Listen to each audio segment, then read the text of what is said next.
오늘 말씀의 제목을 한번 따라해 보실까요? 국가에 대한 성도의 자세. 여러분, 이번 주 수요일이 무슨 날이죠? 예, 그렇습니다. 제22대 국회의원 선거가 있는, 총선이 있는 날이죠. 국회의원을 뽑는 이 투표 한 장의 가치가 얼마나 되는지 아십니까? 아마 들어보셨을 거예요. 무려 투표 한 장의 가치가 4,660만 원의 가치가 있다고 합니다. 엄청 큰 가치죠. 여러분에게 주어진 이 투표 권리를 행사하지 않으시면 그냥 4,660만 원이 날아가는 것입니다. 여러분, 국밥 한 그릇을 10,000원으로 치면 국밥이 몇 그릇이에요? 4,660그릇.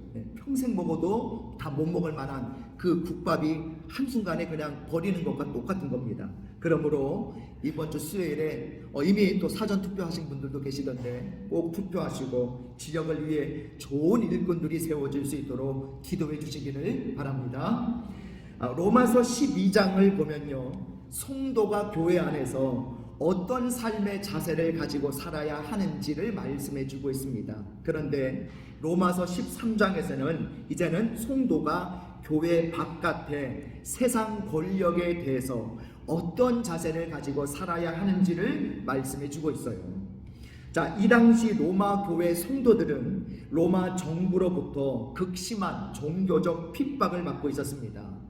특히 여러분, 네로 황제 아시죠? 로마의 아주 악명 높은 이 네로 황제가 기독교에 대한 대대적인 핍박을 단행해서 결국 수많은 기독교인들이 공개적인 처형을 당했던 시기가 바로 이 무렵이에요.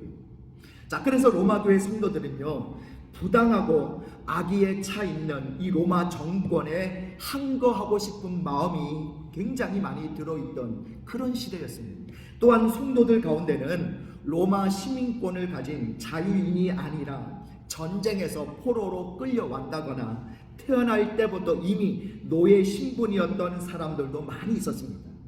특히 이 노예 신분의 그리스도인들은 이전에는 알지 못했던 진리를 발견하게 돼요. 그게 바로 뭐냐? 하나님은 모든 사람을 소중한 존재로 만드셨고 모든 사람은 남녀노소를 막론하고 동등한 인격체다라는 이 진리를 깨닫게 된 거죠.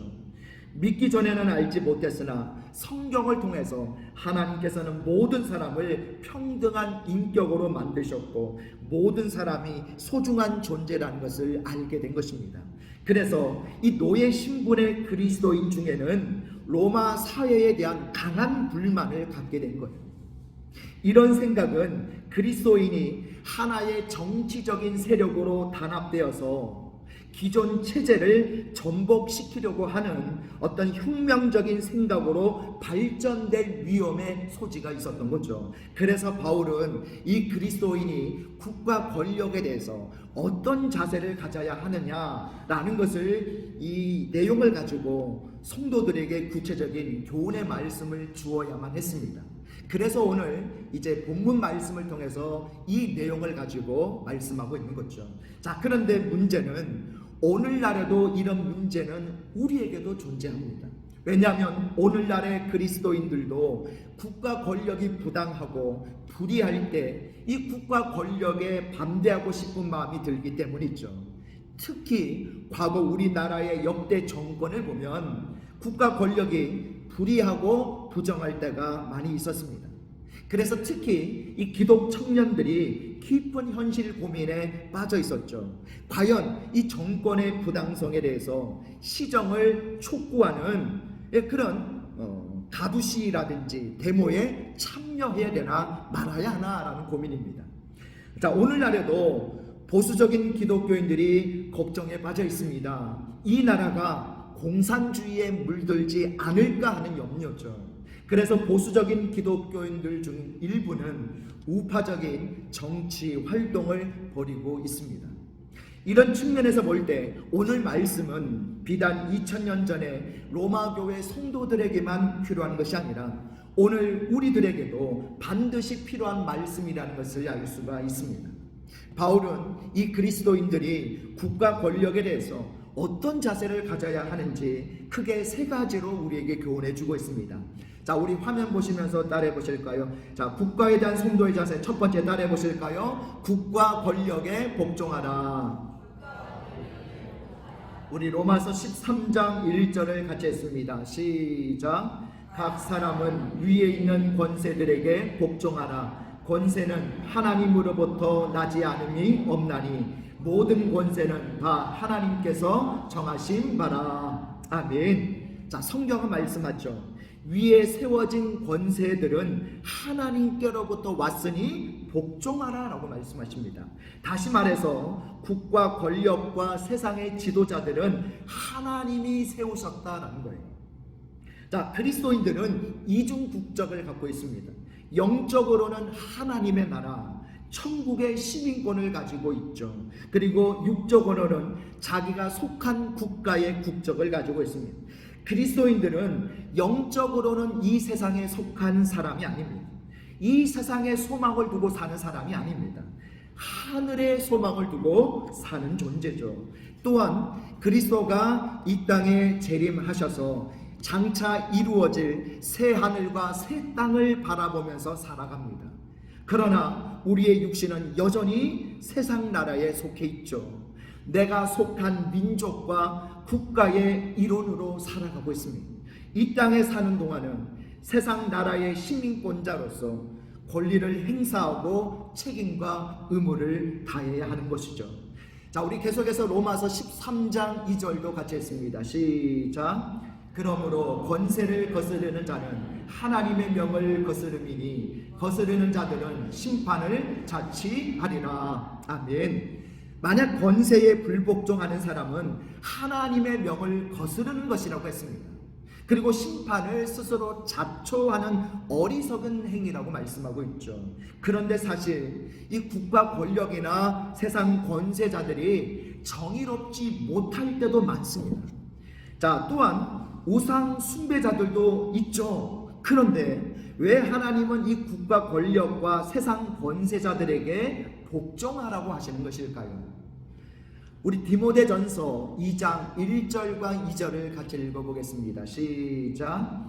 그러므로 내가 첫째로 권하노니 모든 사람을 위하여 간구와 기도와 도고와 감사를 하되 임금들과 높은 지위에 있는 모든 사람을 위하여 하라. 이는 우리가 모든 경건과 단정함으로 고요하고 평안한 생활을 하려 함이라. 아멘. 이 말씀에 답이 있습니다. 자, 불완전한 세상 권세일지라도 하나님은 그 권세를 통하여 세상의 질서와 평화를 최대한 유지하게 하시고 그 가운데 믿는 자들을 평안하게 살게 하시기 위함이다 라고 말씀하고 계셔요. 국가 권력이나 세상 권세자들이 불완전하다고 할지라도 만약에 이마저도 없다라고 한다면 어떻게 되겠습니까? 세상은 극도의 무질서와 혼란에 빠지게 되겠죠. 여러분, 미국에서 종종 이렇게 폭동 사태가 일어난 적이 있잖아요. 예전에는 흑인 폭동 사태가 일어났을 때 어떤 일이 막 일어났어요? 국가의 공권력이 무너지니까 막 상점들이 약탈을 당하고 완전히 무질서하죠. 이런 일들이 생깁니다. 그것이 바로 인간의 실상이죠. 그래서 하나님은 불완전한 국가 조직과 권세자라 할지라도 그들을 사용하시는 거예요. 이런 것을 필요악이라고 합니다. 그러므로 하나님은 그리스도인들이 이 국가 권력에 복종하고 따르기를 원하십니다. 그들을 통하여 사회가 안정되어야 복음을 전할 수 있고 신앙생활도 할 수 있기 때문이다라는 거예요. 기독교 초기에 바울이 유럽 선교와 로마 선교를 할 수 있었고 이 로마를 중심으로 한 세기 만에 전 유럽에 복음이 전파될 수 있었던 것은 로마라는 강력한 국가 권력이 그 당시 세계를 장악하고 안정된 사회로 유지해 주었기 때문입니다. 또한 로마가 다양한 민족과 국가들에게 헬라어라고 하는 이 국어를 사용하도록 강제하였고, 또 모든 도로망을 로마를 중심으로 해서 잘 닦아 놓았기 때문에 이 전도자들이 짧은 시간 안에 전 유럽과 중동을 복음화시키기에 수월했던 것이죠. 비록 로마의 황제 가운데 기독교를 극심하게 핍박한 사람들이 있었지만, 그래도 로마 제국은 세계를 복음화하는 하나님의 도구로 쓰임을 받았습니다. 하나님은 임금들과 높은 지위에 있는 사람들을 위해서 기도하라고 하셨죠. 이것은 단순히 내 나라와 내 민족이 잘 되고 형통하고 부강하기를 바라는 차원에서 말씀하신 것이 아닙니다. 내 나라, 내 민족만 잘 되어야 한다는 그것은 성경적인 생각은 아닙니다.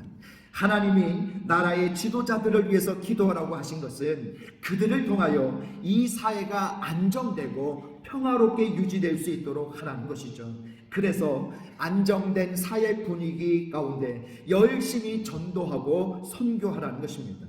성경은 국가주의나 민족주의를 말하지 않습니다.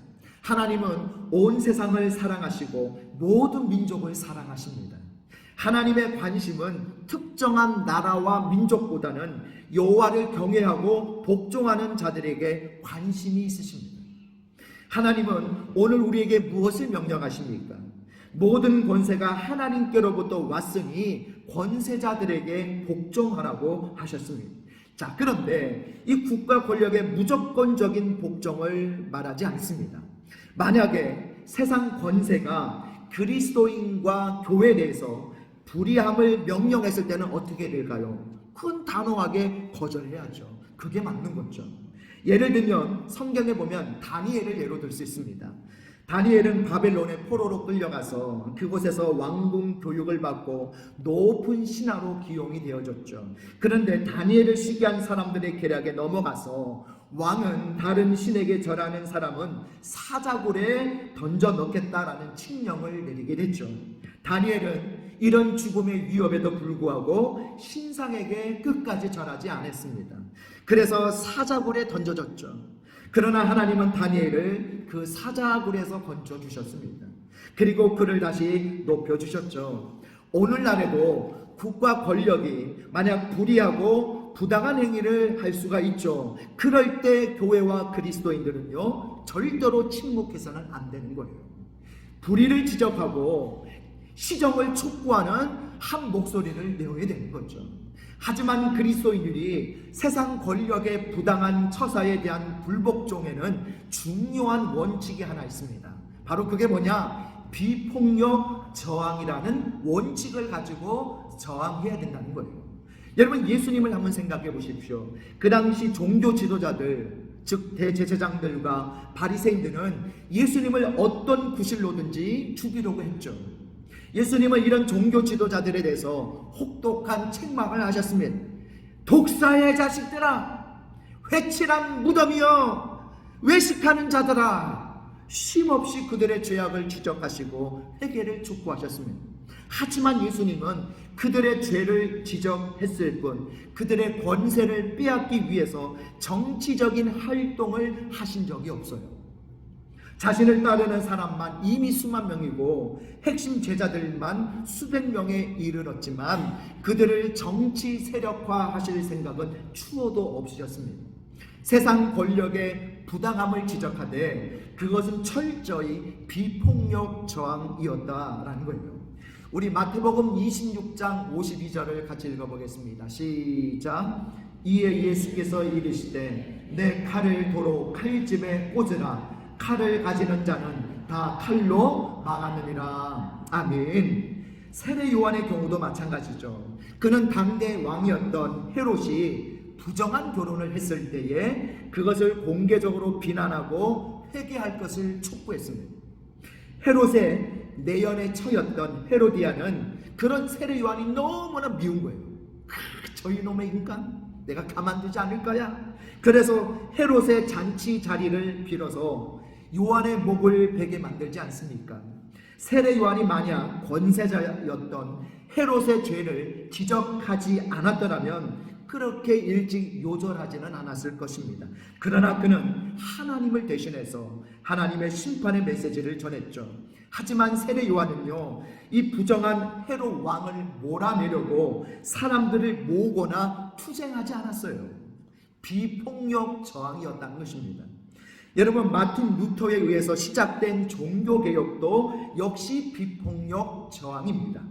루터는 그 당시 극도로 부패한 이 로마 카톨릭과 교황의 부당한 행위에 대해서 시정을 촉구하는 반박문을 그렇게 써서 붙였죠. 그리고 그가 복음을 깨닫고 난 후로 듣게 된 그 시대를 향한 하나님의 음성이었습니다. 루터는 교황이라는 권세라고 할지라도 하나님의 공의를 요구하는데 조금도 주저하지 않았던 거죠. 하지만 교황은 루터를 파문시켰습니다. 이제 그는 파문을 당했기 때문에 아무나 와서 그를 죽여도 되는 파리 목숨이 되고 말았어요. 사실 루터에게는 자신을 지지하는 수많은 지지 세력들이 있었습니다. 그러나 루터는 그들을 정치 세력화해서 자신의 생명을 보존하려고 하거나 투쟁하려고 하지 않았다는 거예요. 그는 교황으로부터 파문을 당한 후에 조용히 한 성에 들어가서 10개월 동안이나 칩거 생활을 하면서 독일어로 된 이 최초의 성경을 번역하게 돼요. 비폭력 저항 운동이었던 것이죠.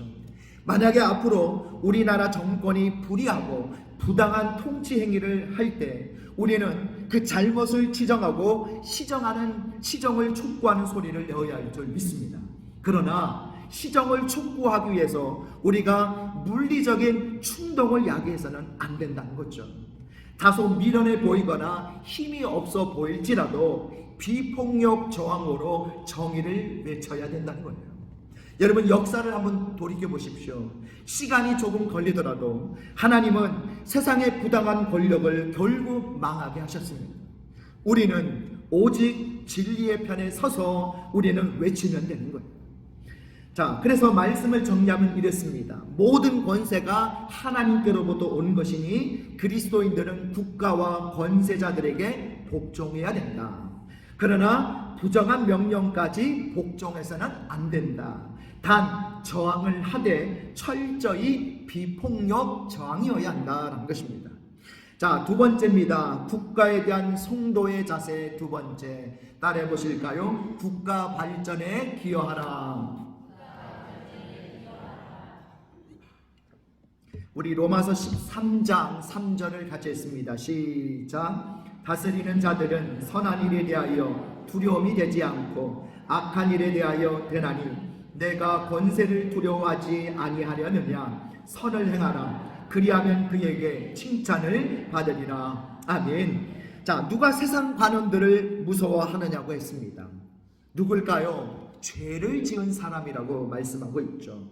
조금이라도 죄를 지은 사람은 여러분, 경찰을 보면 가슴이 철렁 내려앉죠. 얼굴이 마주치기라도 하면 금세 얼굴에서 막 긴장한 표정이 역력하게 드러났죠. 여러분, 운전하다가 교통법규 신호를 어길 때 있죠. 있으시죠? 지금 고개를 많이들 끄덕이시는데 많이들 이렇게 법규를 어기시는군요. 자, 그런데 여러분, 내가 교통법규를 딱 어겼는데 그때 마침 경찰자가 불쑥 나타나면 여러분 마음이 어떻든가요? 평안하시던가요?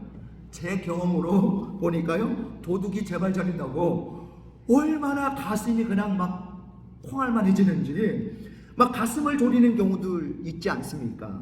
그래서 여러분, 경찰들 가운데서도 베테랑 경찰은요, 이 마주치는 사람들의 얼굴 표정만 보고도 저 사람 뭔가 있구나, 그래가지고 불신검문을 해가지고 뜻하지 않게 이렇게 범인을 검거하는 일들이 종종 있다고 해요. 우리 로마서 13장 4절을 한번 같이 읽어보겠습니다. 시작. 그는 하나님의 사역자가 되어 내게 선을 베푸는 자니라. 그러나 내가 악을 행하거든 두려워하라. 그가 공연히 칼을 가지지 아니하였으니 곧 하나님의 사역자가 되어 악을 행하는 자에게 진노하심을 따라 보응하는 자니라. 아멘. 성경은 우리에게 세상 권세에 복종할 뿐만 아니라 선을 행하라고 권면하고 있습니다. 그러면 칭찬을 받을 것이다, 상을 받을 것이다 라고 말씀하고 있죠. 또한 그들은 하나님의 사역자가 되어서 나에게 선을 이루는 역할을 할 것이라고 말씀하고 있어요. 그러나 반대로 악을 행하게 될 때는 그들이 칼을 가지고 하나님의 사역자가 되어서 심판을 할 것이다 라고 말씀하고 있습니다. 쉽게 말하면 우리는 세상 권력에 복종하고 적극적으로 국가와 지역사회 발전을 위해서 기여해야 된다라는 말씀이에요. 자, 우리가 어려서 열심히 학교에서 외우고 다녔던 여러분 국민교육 헌장 기억나십니까? 자, 어떻게 시작하죠? 네. 나는 민족 중흥의 역사적 사명을 띠고 이 땅에 태어났다. 조상의 빛난 오늘에 되살려 안으로 자주 독립의 기틀을 마련하고 밖으로 인류 공영에 이바지할 때다. 이에 우리의 나아갈 바를 밝혀 교육의 지표를 삼는다. 이거 못 외우면 선생님께 두들겨 맞았잖아요. 기억나시죠? 여러분 수료하고도 장엄한 문장을 외우면서 정말 우리나라가 크게 발전하리라 믿었습니다. 60년대 70년대에 열심히 고백한 대로 오늘 우리는 민족 중흥을 맞이하게 되었습니다. 고백한 대로 이루어지는 진리를 발견하게 되는 거죠. 자, 그런데 왜 우리는 국가에 충성하고 나라의 발전에 기여해야 할까요? 내가 속한 나라와 사회가 잘 되어야 교회가 안정적으로 더 많이 전도하고 더 많이 선교사를 파송해서 세계를 복음화할 수 있기 때문이다라는 거예요. 공무원이라면 국가 행정 업무에 최선을 다해야 됩니다. 군인들은 철동같이 국가를 지켜야 됩니다. 일반 국민들은 자기 생업에서 최선의 경제활동을 해야 되죠. 이렇게 하면 국가에서 훈장을 줍니다. 대통령 표창도 주고 군수님이 표창도 주시고 아니면 마을 이장님이라도 표창을 주십니다. 앞으로 우리 교회에서 국가 공로 훈장을 받는 사람도 나오고 대통령 표창, 군수 표창을 받는 사람들이 많이 나오시기를 축복합니다. 자, 세 번째입니다. 국가에 대한 성도의 자세 세 번째. 우리 화면 보시면서 따라해 보실까요? 국가의 세금을 정확하게 내라. 우리 로마서 13장 7절을 같이 읽겠습니다. 시작. 모든 자에게 줄 것을 주되 조세를 받을 자에게 조세를 바치고 관세를 받을 자에게 관세를 바치고 두려워할 자를 두려워하며 존경할 자를 존경하라. 아멘. 자, 여기서 조세는요 사람에게 부과되는 세금이고요, 관세는 물건에 부과되는 세금입니다. 이 말씀은 국가에 내야 하는 세금을 정확하게 잘 내라는 말씀이에요. 납세의 의무를 다 하라는 것입니다. 우리 로마서 13장 6절도 같이 했습니다. 시작. 너희가 조세를 바치는 것도 이로 말미암음이라. 그들이 하나님의 일꾼이 되어 바로 이 일에 항상 힘쓰느니라. 아멘. 자, 그 이유는 이렇습니다. 우리가 낸 세금으로 하나님이 세우신 권세자들이 열심히 국가를 위해서 일하게 되기 때문이다 라고 말씀하고 있어요. 여러분, 선진국일수록 복지국가일수록 뭐를 많이 내죠? 세금을 많이 냈죠. 여러분, 독일 사람들이 세금을 얼마나 내는지 아십니까? 아마 들으면 기절초풍하실 거예요. 여러분, 수입의 50%를 세금으로 걷어가요. 그러면 당장 아니 그렇게 많이 걷어가면 도대체 우리는 뭐 먹고 사나? 손가락 빨고 사나? 여러분, 가히 살인적이죠. 자기가 버는 것의 절반을 국가가 가져가요. 그래서 한국 유학생이 독일 친구에게 이런 질문을 했답니다. 너희 나라는 이렇게 많은 세금을 내고도 불만이 없느냐? 아니, 전혀 없어. 국가가 존재하므로 내가 존재할 수 있는 것이기 때문에 불만이 없다는 거예요. 그러면서 또한 내가 내는 세금은 나중에 내가 은퇴한 후에 죽을 때까지 살 수 있는 모든 것을 제공해 주기 때문에 저축이라고 생각한다라고 그렇게 말을 하더라는 겁니다. 여러분, 공무원들과 봉급 생활자들은 이 봉급을 받을 때 아예 세금이 공제되기 때문에 제도적으로 세금을 잘 내게 되어 있죠. 충실한 납세자들입니다. 그러나 우리나라 자영업자들은 자기 수입만큼 세금을 내지 않는 경향이 일반화되어 있다라는 그런 말을 들은 적이 있어요. 물론 우리 교회 성도님들은 이런 분이 안 계시리라 믿습니다. 자, 어떤 사람들은 이렇게 말씀들을 하셔요. 우리나라에서 사업하는 사람이 세금 꼬박꼬박 잘 내서 사업이 되는 줄 아느냐? 살아남을 수가 없다. 어느 정도 타당한 말일 수도 있습니다. 그러나 그것은 눈앞에 이익만 보는 근시안적인 생각입니다. 진정한 하나님의 축복을 받으려면 철저하게 세금을 낼 줄 알아야 되는 거죠. 하나님과 사람에 대해서 우리의 양심이 거리낌이 없을 때 하나님은 축복하시는 줄 믿습니다. 하나님께는 11조를 꼬박꼬박 잘 내는데 국가에는 당연히 내야 될 세금을 내지 않는다면 과연 하나님께서 그 사람을 축복하실 수 있을까요?